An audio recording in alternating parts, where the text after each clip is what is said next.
Online classes में सभी का स्वागत। फर्स्ट ईयर एचडीपी के स्टूडेंट्स के लिए आज एनिमल मैनेजमेंट में कंटिन्यूएशन में आज के लेक्चर के बाद ये दोबारा फिर हम कंटिन्यूटी में इसको ले रहे हैं। Castration of the male calves, नर बच्चों का बदियाकरण। अब इसको भी आप वेरी इंपॉर्टेंट में लिख लें, डी हॉर्निंग एंड कास्ट्रेशन। ये दो काम आपको फील्ड में करने होंगे, तो ये इसमें आप अपनी इसको अच्छी तरह से पढ़ लें, अच्छी तरह से तरीके से सीख लें। ये दोनों के दोनों काम आपको प्रैक्टिकल बताएंगे। ये ज़्यादातर यही काम वहाँ आपको करने हैं। ज़्यादातर लोग डी हॉर्निंग के लिए आएंगे, कास्ट्रेशन के लिए आएंगे। कास्ट्रेशन का अर्थ है नर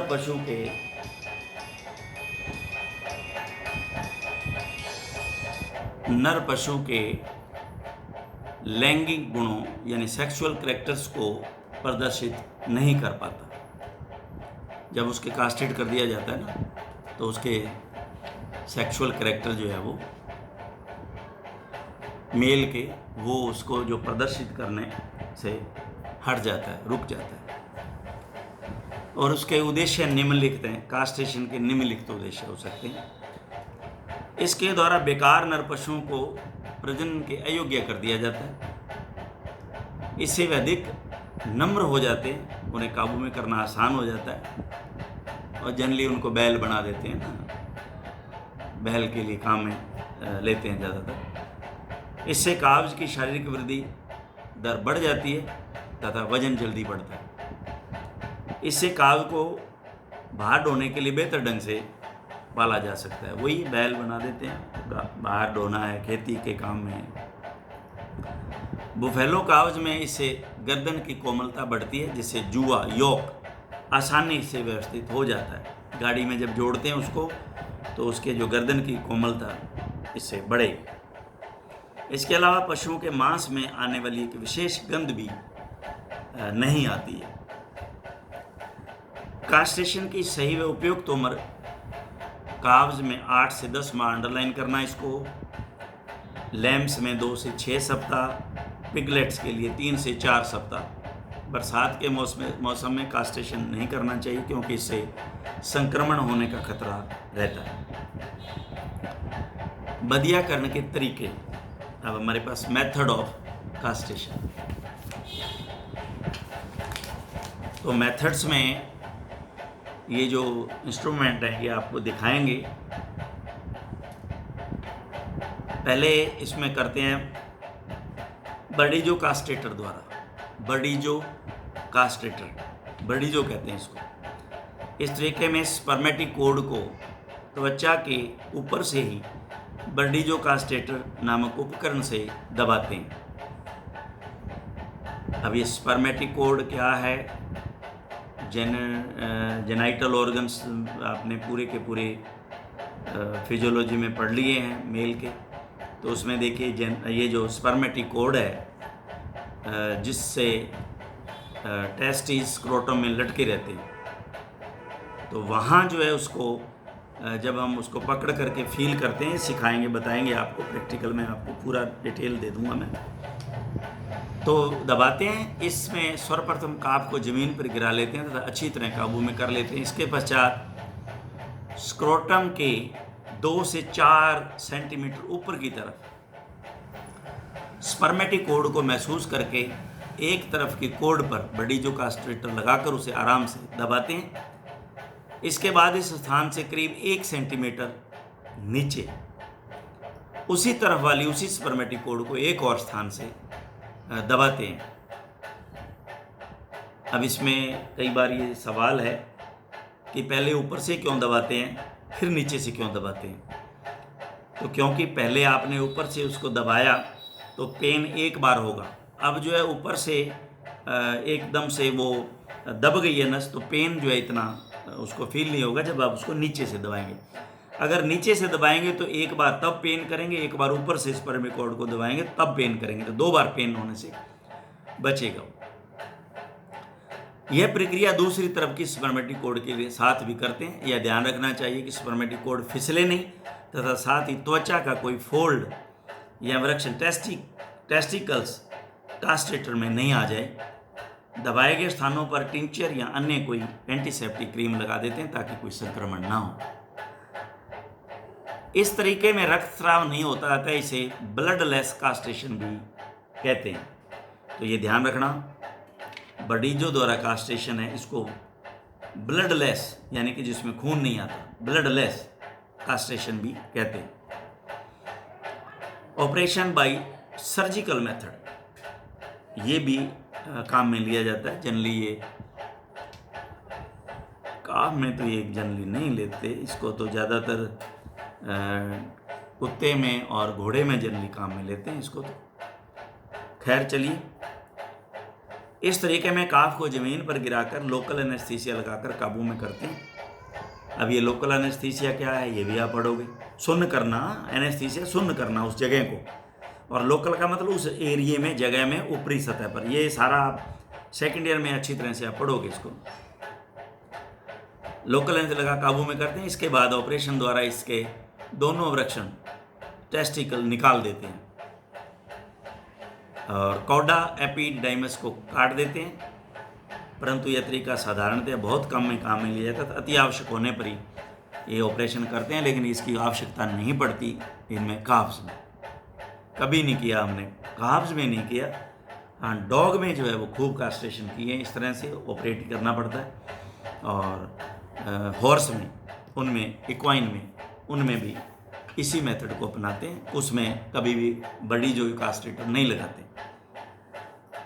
इसके बाद में आता है इलास्ट्रेटर या रबर बैंड, जो पीछे हमने पढ़ लिया है सींग के लिए।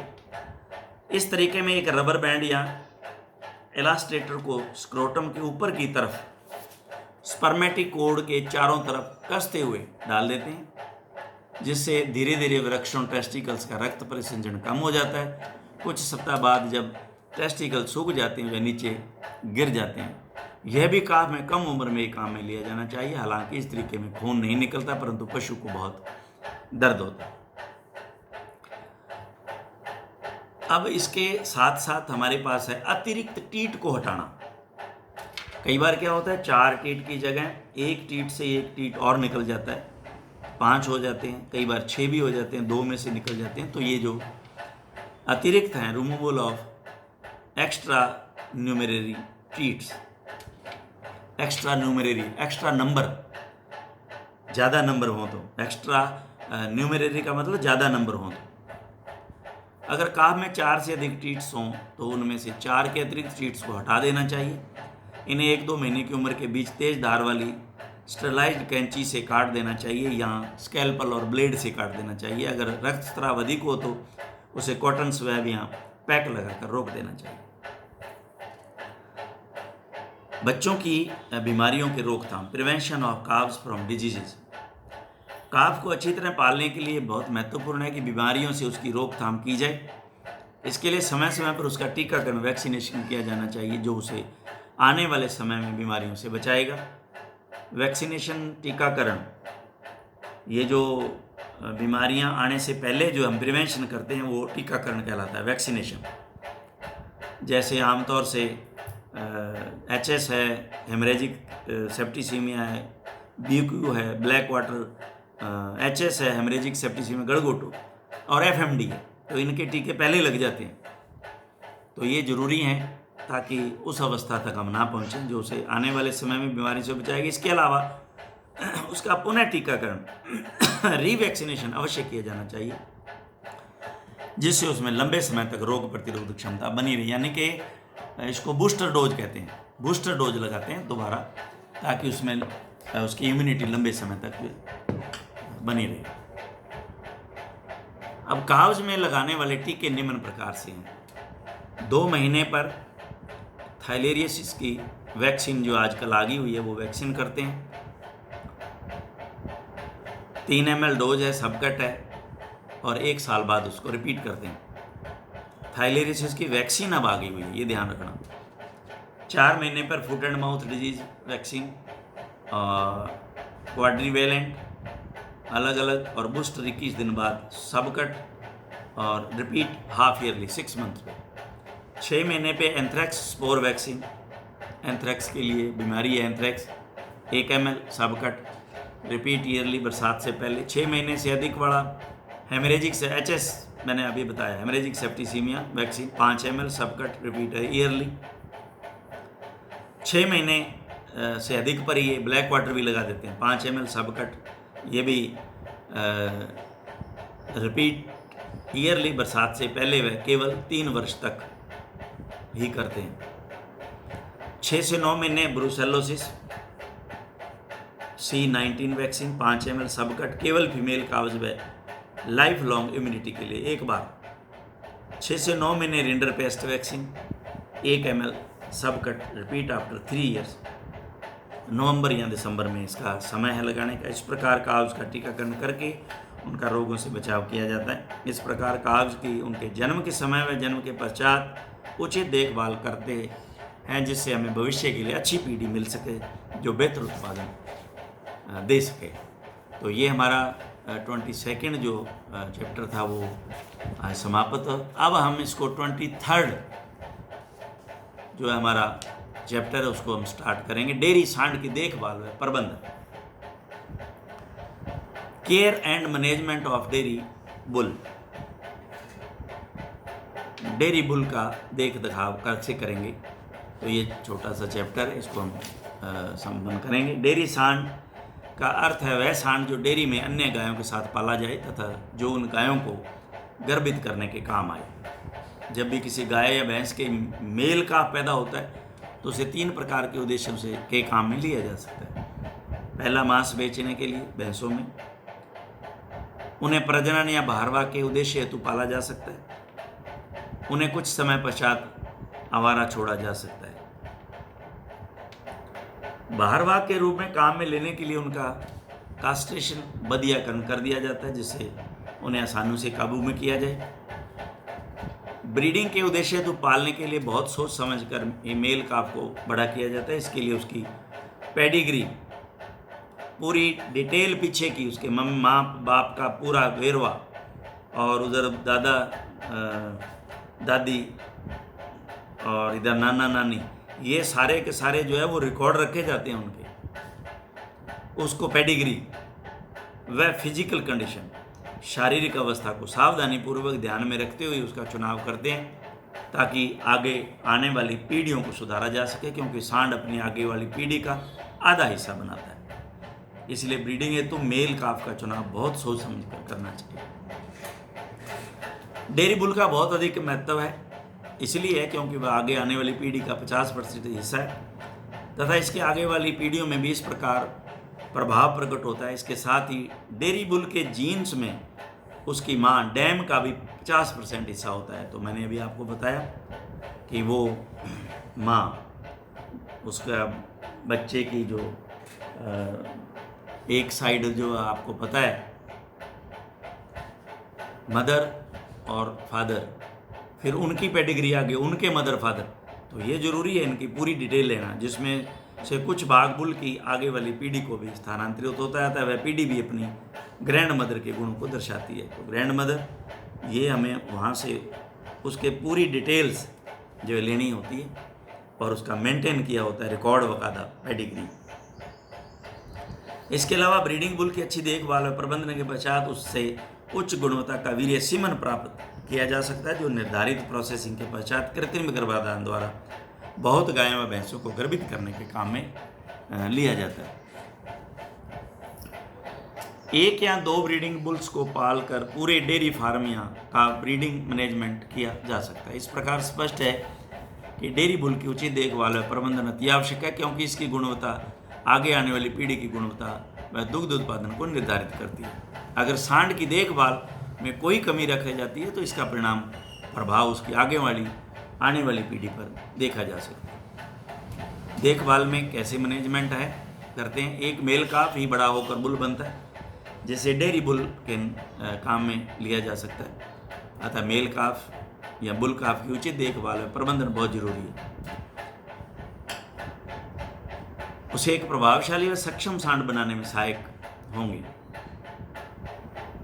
जिस मेल काफ को बुल बनाना होता है उसे 6 महीने की उम्र पर समूह अन्य फीमेल काव से अलग कर देते हैं, उसकी देखभाल अलग से की जाती है। हालांकि 6 महीने की उम्र के बाद मेल काव्स व फीमेल काव्स को अलग कर ही देते हैं, दोनों को वैसे कर देते हैं फीमेल और मेल को, लेकिन इसको स्पेशल अलग से रखा जाता है। इसके पश्चात उस मेल काव को अन्य मेल काव्स के साथ एक आरामदायक काव्ज शेड में रखा जा सकता है, जहाँ प्रत्येक काव के लिए आवश्यक फ्लोर स्पेस तथा अलग 30 से 40 स्क्वायर फीट होना चाहिए। प्रत्येक मेल काफ की पहचान के लिए उसके शरीर पर एक आइडेंटिफिकेशन मार्क अवश्य लगाएं, जैसे ब्रांडिंग है, टैटूइंग है, टैगिंग है। सांड को सुरक्षित तरीके से काबू में करने के लिए मेल काफ की उम्र की शुरुआती अवस्था पर ही डिसबडिंग या डी हॉर्निंग कर देनी चाहिए।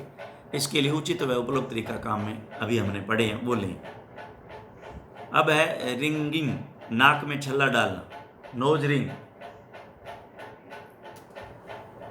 नोज रिंगिंग कहते हैं इसको, नोज रिंगिंग। सांड को आसानी से काबू करने के लिए उसकी नाक में छल्ला बुल नोज रिंग अवश्य डालना चाहिए। इसके लिए करीब 2 इंच या 2.5 इंच व्यास का तांबे या जंग रोधक पदार्थ का बना हुआ छल्ला मेल का कि नाक के नेजल सेप्टम, ये नेजल सेप्टम, ये नेजल है, ये जो बीच में है ये नेजल सेप्टम कहते हैं इसको, नाक के बीच में जो 2 नॉस्ट्रिल्स को अलग कर रही है। एनाटॉमी में पढ़ा होगा नॉस्ट्रिल, नेजल बिल्कुल पढ़ा होगा। नेजल सेप्टम में स्टरलाइज्ड ट्रोकार कैनुला की सहायता से डालते हैं। ट्रोकार कैनुला आपको पता है, ट्रोकार कैनुला कैनुला जो है वो एक पाइप है, और ट्रोकार ट्रोमा जिससे चोट पहुंचेगी, आगे का भाग उसका तीखा है, वो यहाँ नाक में डाल करके उससे एक सुराख कर लेते हैं और उसमें रिंग डाल देते हैं। इस वक्त मेल काफ की उम्र करीब 6 महीने से 1 वर्ष के बीच होती है। अंडरलाइन करना इसको भाई। इस छल्ले को करीब 2 वर्ष की उम्र पर एक अन्य लगभग 4 इंच व्यास के तांबे या जंग रोध पदार्थ के छल्ले से प्रतिस्थापित कर दिया जाता है। इसके पश्चात भी उम्र के साथ साथ आवश्यकता अनुसार और बड़े आकार का छल्ला पहनाते रहते हैं। 2 वाला निकाल देंगे, 4 वाला पहना देंगे, फिर बड़ा और भी चाहिए तो बोलो। बुल हाउसिंग, कैसे हाउस में उसको रखा जाना है। 1 से 2 वर्ष की उम्र के बीच में बुल को उसके समूह से अलग करके पृथक से बुल शेड में रखते हैं। यह बुल शेड सभी अन्य शेड से पृथक होता है। वह प्रत्येक 50 गायों के लिए एक बुल शेड बनाया जाता है, जिसमें एक बुल को रखा जा सकता है। बुल शेड में 15 फुट इंटू 10 फुट का कवर्ड स्पेस तथा करीब 200 से 250 स्क्वायर फीट की खुली जगह होनी चाहिए, जहां वह आसानी से मुक्त रूप से घूम सके। बुल शेड में हवा, प्रकाश व वेंटिलेशन की उचित व्यवस्था होनी चाहिए। इसमें करीब 2 से 2.5 फुट लंबा मेंजर तथा उपयुक्त वाटर ट्रफ होना चाहिए। इस बुल शेड की दीवार करीब 3 फीट से 5 फीट ऊंची होनी चाहिए, जिससे सांड इससे ऊपर से कूद नहीं सके। लगभग 5 फीट ही होनी चाहिए, 3 फुट वाले से तो कई बार छलांग मार सकता है बड़ा। इसका मुख्य दरवाजा 4 फुट चौड़ा, 7 फुट ऊंचा होना चाहिए। अगर संभव हो तो मेंजर व वाटर ट्रफ इस प्रकार बनाते हैं कि चारा व पानी डालने के लिए बुल शेड के अंदर नहीं जाना पड़े। भोजन, फीडिंग कैसे करेंगे। एक सांड को भोजन प्रदान करते समय ध्यान रखना चाहिए कि उसे सारे पोषक पदार्थ व ऊर्जा समुचित व संतुलित मात्रा में मिले, जिससे शरीर की देख रेख, बॉडी मेंटेनेंस अच्छी हो सके, व साथ ही प्रजनन क्षमता, सर्विस कैपेसिटी भी उसकी सुधरे। इसके लिए उसके राशन में लगभग 12 से 15% DCP, 70% TDN होने चाहिए। बुल को शुरुआत से ही अच्छी गुणवत्ता के रफेज, लेग्यूमिनस ज़्यादा, लेग्यूमिन हे व कंसंट्रेट उचित मात्रा में प्रदान करने चाहिए। बुल को खाद्य पदार्थ खिलाते समय इस बात का विशेष ध्यान रखना चाहिए कि ना ही तो वह पतला कमजोर हो व ना ही मोटा। अगर वह मोटा होगा तो वह आलसी व सुस्त हो जाएगा और सीमन की गुणवत्ता गिर जाएगी तथा साथ ही सर्विस में भी परेशानी होगी। इसके लिए खान पान व नियमित व्यायाम का इस प्रकार समन्वय होना चाहिए कि सांड ना तो ज़्यादा पतला रहे व ना ही ज़्यादा मोटा। शारीरिक रख रखाव, बॉडी मेंटेनेंस के लिए सांड को 2 से 2.5 किलो ड्राई मैटर पर 100 kg body weight. Approximate 400 kilo का अंदाज़ा ये होता है, 400 से 500 किलो। तो अब आप उसका देखें कितना उसको दिया जाना है, उससे मल्टीप्लाई कर लें 2 किलो से। शरीर भार के अनुसार खाद्य पदार्थ दें, जिसे बाद में हिफर की तरह ही 2 से 3 हिस्सा रफेज में, 1 से 3 हिस्सा कंसनट्रेट में बांटते हैं। रफेज का 1/4 हिस्सा हरे चारे में, 3/4 हिस्सा सूखे चारे में बांटते हैं। इसको आप अंडरलाइन कर लेना भाई, 2-3 जगह आ गया, कई बार ये पूछा जा सकता है। सांड के लिए स्वच्छ पीने योग्य पानी भी सदैव उपलब्ध रहना चाहिए। इसके अलावा सर्विस करवाते समय सांड को 2 से 3 किलो अतिरिक्त कंसनट्रेट मिश्रण भी प्रदान करते हैं, जो उसकी नस्ल, शरीर भार व सर्विस के प्रकार पर निर्भर करता है। सिलेक्शन कैसे सिलेक्शन करते हैं? बहुत सारे बुल्स में से किन्हीं 1 या 2 बुल्स को डेयरी में प्रजनन हेतु रखने के लिए चुनाव बहुत महत्वपूर्ण कार्य है, जिसे जहाँ तक संभव हो किसी पशु चिकित्सक या अनुभवी व्यक्ति द्वारा ही संपूर्ण करवाना चाहिए, क्योंकि आगे आने वाली पीढ़ी का भविष्य इस पर बहुत निर्भर करेगा। अतः किसी भी सांड का चुनाव करते समय निम्नलिखित बातों का आवश्यक रूप से ध्यान रखना चाहिए। ब्रीड, जहाँ तक संभव हो सांड की नस्ल शुद्ध होनी चाहिए तथा यह क्रॉस ब्रेड नहीं होना चाहिए। आयु, एज, उम्र, एक काफ को सांड बनाने के लिए जल्दी ही चुन लिया जाए तो उसका प्रशिक्षण, व्यायाम व अन्य प्रबंधन आसानी से किए जा सकते हैं तथा उसे हमारी आवश्यकता के अनुसार आदतें सिखाई जा सकती हैं। साथ ही उसे लंबे समय तक सर्विस के काम में भी लिया जा सके। फिजिकल कन्फर्मेशन, बनावट शरीर की। सांड अपनी उम्र के अनुसार आकर्षक, गठीला, मस्कुलिन, एक्टिव व श्रेष्ठ होना चाहिए तथा इसका स्क्रोटम व टेस्टिकल्स सुविकसित होने चाहिए, बड़े होने चाहिए, सुविकसित। इसमें किसी प्रकार की शारीरिक कमजोरी या परेशानी, बीमारी या क्रिप्टोर्किडिज्म देख लें कि कहीं एक टेस्टिज अंदर तो नहीं है, एब्डोमिनल कैविटी में तो रह गया हुआ है, एक ही तो नहीं है कहीं, और काइटिस, स्वेलिंग वगैरह तो नहीं है उसके, कहीं उसमें पानी वगैरह तो नहीं भर गया हुआ, आदि नहीं होने चाहिए। हेल्थ, सांड को किसी भी प्रकार की संक्रमण बीमारी नहीं होनी चाहिए तथा वह हर प्रकार से स्वस्थ होना चाहिए। वंशावली, पेडिग्री, सांड के माता पिता विशेषकर माँ के गुणों को भी ध्यान में रखना चाहिए। इसकी माता की दुग्ध उत्पादन क्षमता, आकार व शारीरिक स्वास्थ्य का अवश्य ध्यान रखते हुए सांड का चुनाव करना चाहिए। सांड के दादा दादी व नाना नानी के गुणों को भी कंसीडर करते हैं और बहुत बढ़िया परिणाम होते हैं अगर इनको कंसीडर करो। कर सकते नहीं, करने चाहिए। ट्रेनिंग, प्रशिक्षण, सांड के प्रशिक्षण के लिए अनुभवी व्यक्ति की जरूरत पड़ती है, जो इसे शुरुआती उम्र में काबू में करना, बुरी आदतों, वाइसेस से मुक्त करवाना, आराम से चलना, मादा पशुओं, गाय भैंस पर चढ़ना, माउंटिंग आदि सिखाता है। इसके लिए सांड के सिर पर हाल्टर बांध कर रखते हैं, जिससे उसे आसानी से काबू किया जा सके। मोरिया, हाल्टर, मोरा। उसके प्रशिक्षण में नियमित रेगुलरिटी अनिवार्य है, जिसमें निश्चित समय पर उसे निश्चित प्रशिक्षण दिए जाते हैं। लगभग 2 वर्ष की उम्र सांड के धीरे धीरे सर्विस करवाना शुरू कर देते हैं 2 साल पर, अंडरलाइन, जो शुरुआत में सप्ताह में केवल 1 बार करवाई जाती है। वीर्य, सीमन की नियमित रूप से जांच करनी चाहिए। एआई के लिए सीमन कलेक्शन सामान्य सुबह करना चाहिए तथा उसे जांच व प्रोसेसिंग के बाद ही काम में लेना चाहिए। शुरुआती अवस्था में सांड को प्रजनन के काम में नहीं लेते। लगभग 3 से 3.5 वर्ष की उम्र पर सांड को प्रजनन के काम में लेना शुरू कर दिया जाता है तथा लगभग 6 से 7 वर्ष की उम्र पर ये सर्वाधिक सक्रिय होते हैं। प्रजनन के काम में लेते समय इन्हें सप्ताह में 2 बार सर्विस करवाई जा सकती है। इसके पश्चात इनकी क्षमता घटती जाती है और लगभग 10-11 वर्ष की उम्र तक ही इन्हें प्रजनन के लिए काम में लेना चाहिए। अंडरलाइन करना इसको, 11 वर्ष की उम्र के पश्चात इन्हें प्रजनन के काम में नहीं लेना चाहिए या बेच देना चाहिए। एक्सरसाइज, सांड को प्रतिदिन नियमित रूप से व्यायाम अवश्य है, जिसमें बाल से सुस्त व मोटा नहीं होता, सक्रिय रहे। इसके लिए सांड को बुल शेड में एक लंबी रस्सी द्वारा खूंटे या दीवार में लगी हुई रिंग से बांध देते हैं ताकि वे खुली जगह एक्सरसाइज पैडॉक्स में आराम से घूम सके।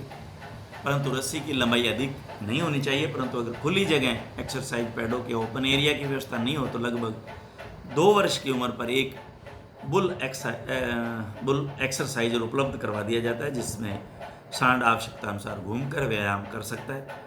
इसके अलावा अगर खुली जगह में एक के बजाय 2 सांडों को एक साथ रखा जाए तो वे अधिक व्यायाम करते हैं। सांड को नियमित व्यायाम प्रदान करने से उसकी शारीरिक अवस्था, भूख, प्रजनन क्षमता, breeding fitness, sexual activity, sex libido बेहतर हो जाती है, बढ़ती है। सेक्स लिबिडो, इच्छा, सेक्स करने की इच्छा, sex libido. Trimming of hooves, खुरों को काटना, ट्रिमिंग। सांड की हूफ ट्रिमिंग के समय अच्छे से अच्छी तरह बांध कर काबू में करना चाहिए तथा उसके पश्चात हूफ पिंचर, ये हमारे पास है, हूफ नाइफ या चीजल की सहायता से खुरों की अतिरिक्त लंबाई को सावधानीपूर्वक काट देते हैं। ध्यान रखना चाहिए खुर ज़्यादा गहराई तक नहीं काटे जाएं वरना दर्द करेंगे, चला नहीं जाएगा उससे।